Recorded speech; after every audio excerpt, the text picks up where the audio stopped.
Morning students, मैं बाबूराव सम्मान teacher training centre से आज मैं BEd SC ID semester 4 paper number 12 teaching methodology subject से unit 2.2 objectives of teaching mathematics and science पढ़ाने जा रहा हूँ।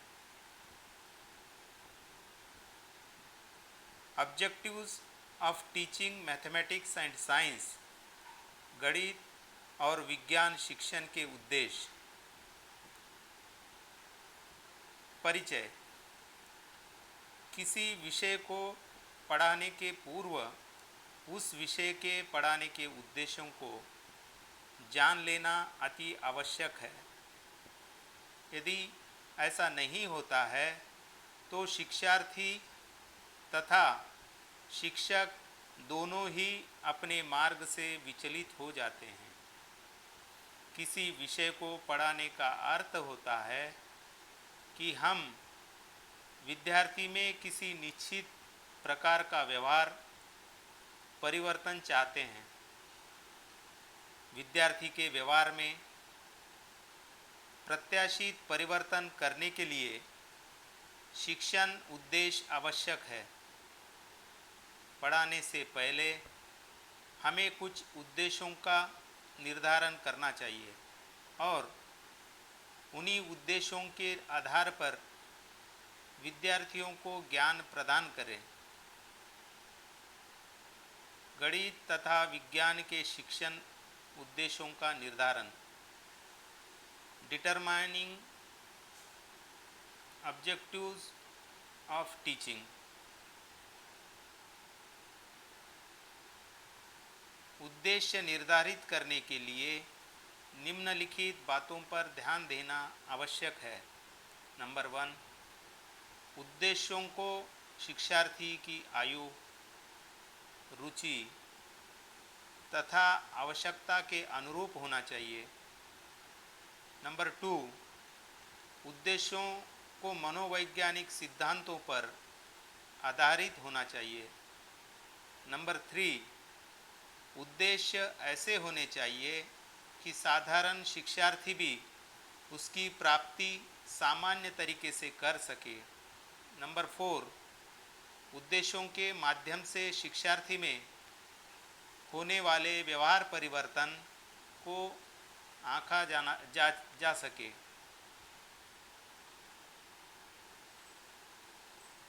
शिक्षार्थी में होने वाले व्यवहार परिवर्तन को आंका जा सके। नंबर 5, उद्देश्य सीखने वाले व्यवहार में परिवर्तन लाने के लिए प्रतिबद्ध हो। प्रायः शिक्षकों को विषय शिक्षण के लक्ष्य अथवा सामान्य उद्देश्य, एम और गोल अथवा विशिष्ट उद्देश्य, स्पेसिफिक ऑब्जेक्टिव में भ्रम होता है, जिसे दूर करना अति आवश्यक है। गणित तथा विज्ञान के शिक्षण उद्देश्यों की आवश्यकता। Need of teaching mathematics and science objectives. शिक्षण उद्देश्य शिक्षण कार्य को सार्थक बनाने के लिए अति आवश्यक है। यह उचित अधिगम अनुभवों को चुनने तथा उन्हें शिक्षार्थियों तक पहुंचाने में सहायक होता है। शिक्षण उद्देश्यों की आवश्यकता निम्नलिखित कारणों हेतु होती है। नंबर 1, व्यवहार परिमार्जन में उचित अंतर हेतु। नंबर 2, पाठ्यक्रम को प्रभावशाली बनाने हेतु। नंबर 3, शिक्षण कार्य के सीमितीकरण हेतु। नंबर 4, शिक्षक के लिए परामर्श हेतु। नंबर 5, उचित मापन एवं मूल्यांकन हेतु। नंबर 6, शिक्षण कार्य को सही दिशा में ले जाने हेतु। सामान्य उद्देश्य या लक्ष्य। General objective. सामान्य उद्देश्य को हम लक्ष्य भी कहते हैं। लक्ष्य आदर्श होते हैं जिन्हें पूर्ण रूप से प्राप्त करना संभव नहीं है। इसका क्षेत्र असीमित होता है। सामान्य उद्देश्य के माध्यम से व्यक्ति को आदर्श नागरिक बनाने का प्रयास किया जाता है, जिसके लिए संस्कृति, समाज तथा देश उत्तरदायी होता है। सामान्य उद्देश्य कक्षा में शिक्षार्थियों को सीखने के लिए उचित वातावरण प्रदान करता है एवं शिक्षक के लिए एक निर्देशन की आवश्यकता की कमी को भी पूरा करता है। उदाहरण फॉर एग्जाम्पल, नंबर 1, शिक्षार्थियों में सामाजिकता का विकास करना। नंबर 2, शिक्षार्थियों में अपनी दैनिक जीवन की समस्याओं को दूर करने के लिए वैज्ञानिक दृष्टिकोण उत्पन्न करना। नंबर 3, शिक्षार्थियों को व्याकरण के उपयोग में पारंगत बनाना। उपर्युक्त सामान्य उद्देश्य है जिन्हें प्राप्त करना प्रायः कठिन है तथा इन्हें प्राप्त करने अर्थात शिक्षार्थी में वांछित व्यवहार परिवर्तन लाने में 1 महीना या 1 सत्र पर्याप्त नहीं है। प्रत्येक विषय की प्रकृति भिन्न भिन्न होने के कारण भी उनके सामान्य उद्देश्य भिन्न भिन्न होते हैं। विशिष्ट उद्देश्य या प्राप्त लक्ष्य, स्पेसिफिक ऑब्जेक्टिव, किसी इकाई, उप इकाई अथवा प्रकरण के अनुदेशन से सीखने वाले में विषय वस्तु से संबंधित जिन विशिष्ट व्यवहार परिवर्तनों को बतलाया जाता है उसे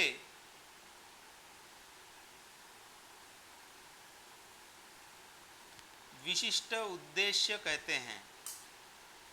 इसका क्षेत्र सीमित होता है जिसे किसी समय सीमा के अंदर प्राप्त किया जा सकता है। यदि सरल शब्दों में कहें तो सामान्य उद्देश्य किसी विषय के लिए होता है और विशिष्ट उद्देश्य किसी निश्चित समयावधि में पढ़ाए जाने वाले प्रकरण के लिए निर्धारित किया जाता हो, जिसे उस समयावधि के अंतर्गत प्राप्त करना होता है। आई.के. डेविस के अनुसार सीखने का उद्देश्य अपेक्षित परिवर्तन का वर्णन है। मूल्यांकन एवं परीक्षा अंक के अनुसार इवैल्यूएशन एंड एग्जामिनेशन (NCERT) के अनुसार उद्देश्य वह बिंदु अथवा अभिष्ट है जिसकी दिशा में कार्य किया जाता है, वह व्यवस्थित परिवर्तन है जिसे किसी क्रिया द्वारा प्राप्त किया जाता है, जिसके लिए हम कार्य करते हैं। उद्देश्यों के वर्गीकरण, टेक्सोनोमी ऑफ ऑब्जेक्टिव्स। सामान्य उद्देश्यों को वांछित लक्ष्यों के रूप में स्वीकार किया गया, किंतु इनकी अस्पष्टता ने शिक्षकों में इनके उपयोग में सहायता नहीं की। इन दोषों को दूर करने के लिए मनोवैज्ञानिकों के समूह ने 1948 में मानव व्यवहार के समान तत्वों को वर्गीकृत करने के प्रयास किए। इन उद्देश्यों को निम्नतम से उच्चतम स्तर में 3 संवर्गों में रखा गया है। प्रत्येक संवर्ग में उद्देश्यों को व्यवहार परिवर्तन के पदों में निम्न से उच्चतम में वर्गीकृत किया गया। इसीलिए इस प्रस्तुतिकरण को टेक्सोनॉमी नाम दिया गया। इस वर्गीकरण का आधार सरल से कठिन की ओर तथा स्थूल से सूक्ष्म की ओर था। पहली बार इसका प्रस्तुतिकरण शिकागो विश्वविद्यालय के डॉक्टर बेंजामिन ब्लूम एवं साथियों ने किया, इसलिए इसका नाम ब्लूम वर्गीकरण पड़ा, जिसके आधार पर समस्त मानवीय क्रियाओं को 3 पक्षों में विभाजन किया जा सकता है। नंबर 1 ज्ञानात्मक पक्ष, कॉग्निटिव डोमेन। नंबर 2 भावात्मक पक्ष, अफेक्टिव डोमेन। नंबर 3 क्रियात्मक पक्ष, साइकोमोटर डोमेन। अब हम नंबर 1 देखते हैं, ज्ञानात्मक पक्ष, कॉग्निटिव डोमेन। इस पक्ष के अंतर्गत ऐसे उद्देश्य आते हैं जिनका संबंध हमारे स्मरण शक्ति, पहचानना एवं भौतिक क्षमता के विकास से होता है। इस पक्ष के मुख्यतः 6 चरण हैं। नंबर 1 ज्ञान, नॉलेज। यह स्मृति स्तर शिक्षण में कार्य करता है। इसका संबंध पूर्व सीखे ज्ञान से होता है। इसका संबंध पूर्व अधिगम वस्तु के प्रत्यास्मरण एवं सिद्धांत से होता है, जैसे परिभाषा, पहचानना, प्रत्यास्मरण, छांटना, विधियाँ, सारणी बनाना इत्यादि। अवबोधन, अंडरस्टैंडिंग, किसी वस्तु के अर्थ ग्रहण करने की क्षमता को बोध कहते हैं, अतः अवबोधन संज्ञानात्मक पक्ष का ज्ञान से उच्च स्तर का पक्ष है, जैसे व्याख्या, निर्णय, वर्गीकरण, संकेत, चयन, सूत्रीकरण इत्यादि। नंबर 3 उपयोग, एप्लीकेशन। सीखे गए ज्ञान से नवीन परिस्थितियों में उपयोग की क्षमता आती है। किसी कार्य के लिए पूर्व में सीखे गए ज्ञान का उपयोग करना उपयोगात्मक उद्देश्य होता है, जैसे घोषणा, गणना, जांचना, अनुमान, प्रदर्शन, प्रयोग इत्यादि। नंबर 4 विश्लेषण, एनालिसिस। इसमें अधिगम सामग्री का सूक्ष्मता से अध्ययन किया जाता है, जिसमें विषय सामग्री के अर्थ को गहराई से समझकर उसे छोटी छोटी इकाई के रूप में परखा जाता है। विश्लेषण अधिगम सामग्री के तत्वों, आपसी संबंध तथा संगठनात्मक सिद्धांतों का किया जाता है। इसके अंतर्गत निम्नलिखित बिंदु आते हैं, जैसे विभाजन, तुलना, आलोचना, सारांश, विरोध, अलग करना इत्यादि। नंबर 5 संश्लेषण, सिंथेसिस। यह विभिन्न तत्वों को एकत्र करके नए ज्ञान को बताता है। इसके लिए निम्नलिखित क्रियाएं होती है: तर्क करना, विवाद करना, निष्कर्ष, संबंध, भविष्यवाणी इत्यादि। नंबर 6, मूल्यांकन, इवैल्यूएशन। इसके अंतर्गत किसी भी वस्तु, घटना, तथ्यों के प्रति आलोचनात्मक दृष्टिकोण अपनाया जाता है एवं उसकी शुद्धता, प्रभाव, संतुष्टि को भी आंका जाता है। इसमें आंतरिक तथा बाह्य साध्यों को आधार बनाया जाता है। इसके अंतर्गत निम्नलिखित क्रियाएं होती है: निर्णय, प्रतिवाद,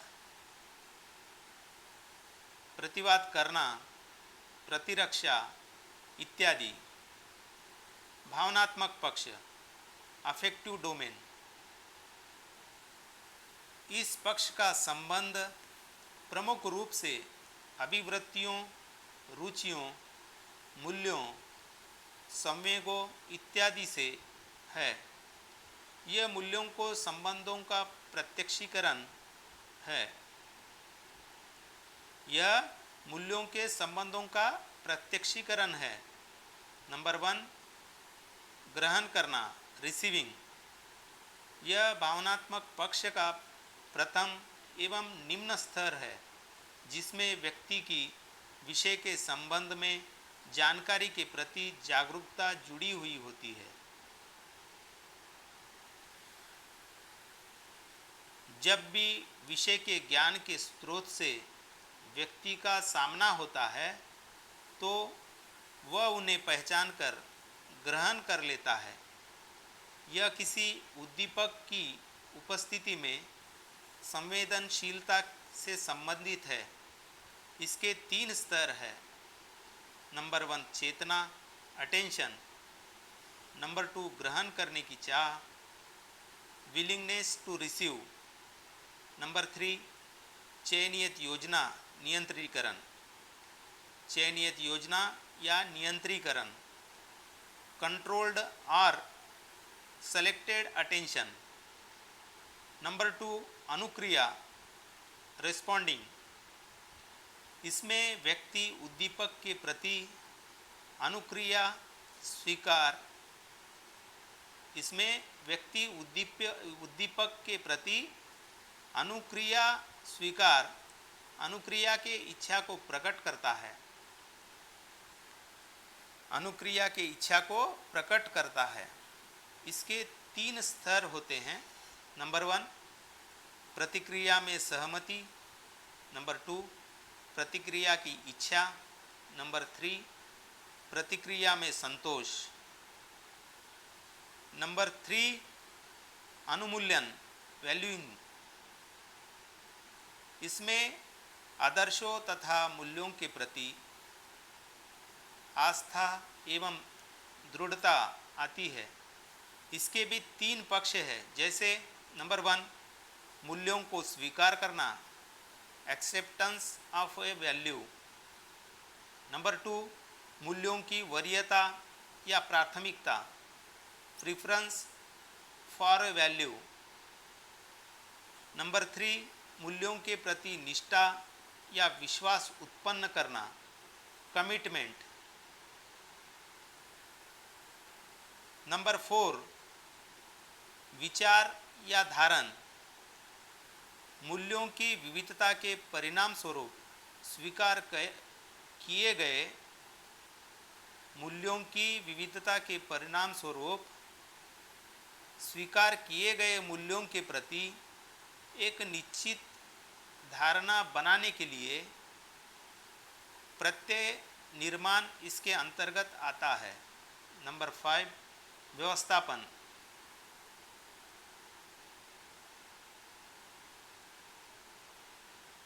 इस स्तर पर मूल्य को व्यवस्थीकरण इस स्तर पर मूल्य का व्यवस्थीकरण होता है। प्रारंभिक शिक्षा में इसका विकास नहीं हो पाता है। परिपक्वता के साथ साथ व्यवस्थापन क्षमता का विकास होता जाता है। इसमें विचारों एवं धारणाओं का क्रमबद्ध रूप से व्यवस्थित कर एक मूल्य संहिता का निर्माण ही व्यवस्थापन है। नंबर 6, चरित्रीकरण, कैरेक्टराइजेशन। व्यक्ति के द्वारा जो मूल्य ग्रहण किए जाते हैं उन्हें चरित्र का स्थायी अंग बनाया जाता है, जिससे व्यक्ति का संपूर्ण जीवन दर्शन प्रभावित होता है। क्रियात्मक पक्ष, साइकोमोटर डोमेन। व्यक्ति के व्यवहार का क्रियात्मक पक्ष मोटर स्किल अथवा ऐसी क्रियाओं से प्रकट होता है जिसके लिए हमारी मांसपेशियों एवं शारीरिक अंगों की गति का होना होता है। इसके 6 चरण है। नंबर 1, उद्दीपन, इम्पल्शन। वह क्रियात्मक पक्ष का प्रथम स्तर है। यह क्रियात्मक पक्ष का प्रथम स्तर है। इसमें कार्य के प्रति उत्तेजना लाई जाती है। इसके 2 भाग है। नंबर 1, अनुकरण, इमिटेशन। नंबर 2, अति पुनरावृत्ति। नंबर 2, अति पुनरावृत्ति और रिपीटेशन। नंबर 2, कार्यवाही, मैनिपुलेशन। शिक्षार्थी उत्तेजना के कारण गत्यात्मक क्रिया करता है। किसी भी कौशल में निहित विभिन्नताओं को क्रमबद्ध करना इसके अंतर्गत आता है। इसके निम्न स्तर है। नंबर 1, निर्देश पालन, फॉलोइंग डायरेक्शन। नंबर 2, चयन, सिलेक्शन। नंबर 3, स्थिरीकरण, फिक्सेशन। नंबर 3, नियंत्रण, कंट्रोल। इसमें शिक्षार्थी अपनी क्रिया को साधता है। इसके 2 स्तर है। नंबर 1, शुद्धता, प्रिजिशन। नंबर 2, पुनर्निर्माण, रिप्रोडक्शन। नंबर 4, समायोजन, कोऑर्डिनेशन। इसमें अनेक क्रियाओं पर नियंत्रण कर उनमें समायोजन स्थापित किया जाता है। इसके 2 स्तर है। Number 1, क्रमबद्धता, sequence. नंबर 2, संगति, हार्मोनी।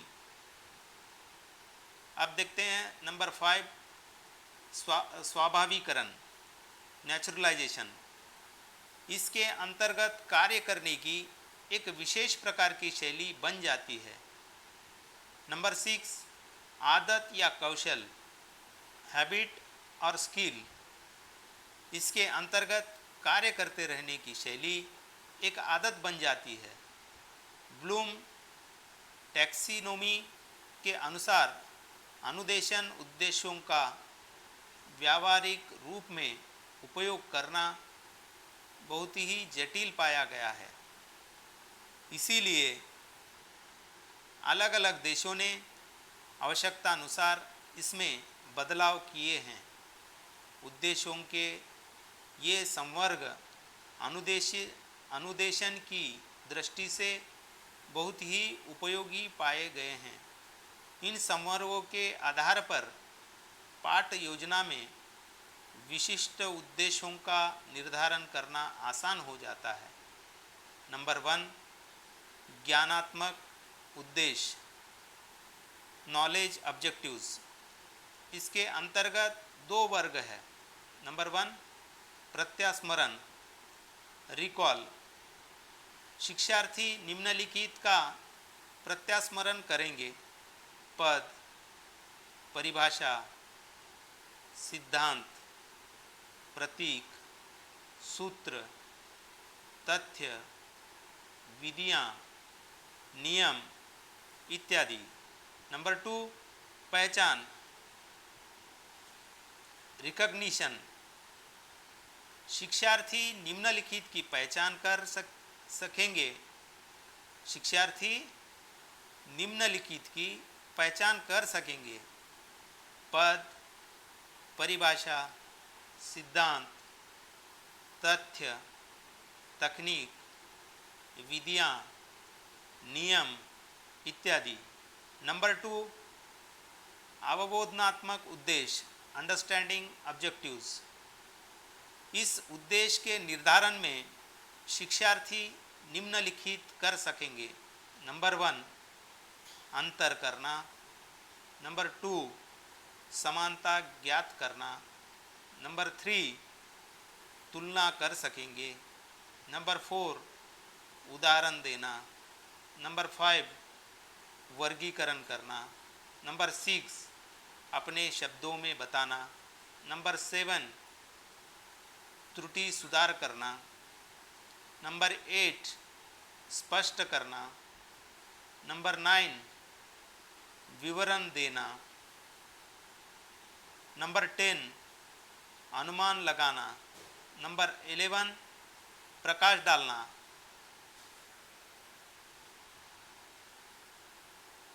नंबर 3, उपयोजनात्मक उद्देश्य, एप्लीकेशन ऑब्जेक्टिव्स। Application objectives. जब शिक्षार्थी सीखे गए किसी ज्ञान, बोध तथा कौशल को किसी नए परिस्थिति में समायोजन अथवा समाधान करता है तो यह उद्देश्य उपयोजनात्मक उद्देश्य को पूरा करता है। यदि शिक्षार्थी निम्नलिखित को कर पाए तो यह उद्देश्य प्राप्त हो जाता है: नंबर 1, सुझाव। नंबर 2, सावधानियाँ। नंबर 3, गणना करना। नंबर 4, तर्क करना। नंबर 5, जोड़ तोड़ करना। नंबर 6, विश्लेषण करना। नंबर 7, संश्लेषण करना। नंबर 8, भविष्यवाणी करना। नंबर 9, संकल्पना देना। नंबर 10, नामांकित चित्र बनाना। नंबर 11, प्रतिरूप बनाना। नंबर 12, सही उपयोग करना। अभिरुचि और अभिवृत्ति को भी उद्देश्यों में रखा जाता है, लेकिन इन मानसिक शक्तियों का मूल्यांकन किसी प्रकरण अथवा इकाई के अध्ययन से संभव नहीं है। इसलिए इन्हें पाठ्य योजना के उद्देश्यों में शामिल करना चाहिए, क्योंकि पाठ्य योजना में सम्मिलित उद्देश्य को हमें प्राप्त करना होता है। आज का टॉपिक यहीं पर समाप्त होता है। आज हमने objectives of teaching mathematics and science के बारे में विस्तृत रूप से हर पहलू पर चर्चा किए हैं। इसी टॉपिक के आधार पर असेसमेंट के तौर पे मैं आपको 2 प्रश्न देने वाला हूं।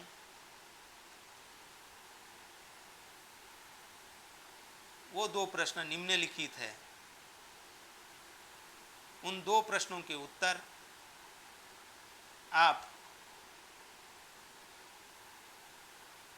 लिखकर अपने DEDSC ID स्टूडेंट्स ग्रुप में पोस्ट कर देंगे। प्रश्न नंबर 1, गणित और विज्ञान शिक्षण के उद्देश्यों पर प्रकाश डालिए। प्रश्न नंबर 1, गणित और विज्ञान शिक्षण के उद्देश्यों पर प्रकाश डालिए। प्रश्न नंबर 2, गणित और विज्ञान शिक्षण के सामान्य और विशिष्ट उद्देश्य क्या है? प्रश्न नंबर 2, गणित और विज्ञान शिक्षण के सामान्य और विशिष्ट उद्देश्य क्या है?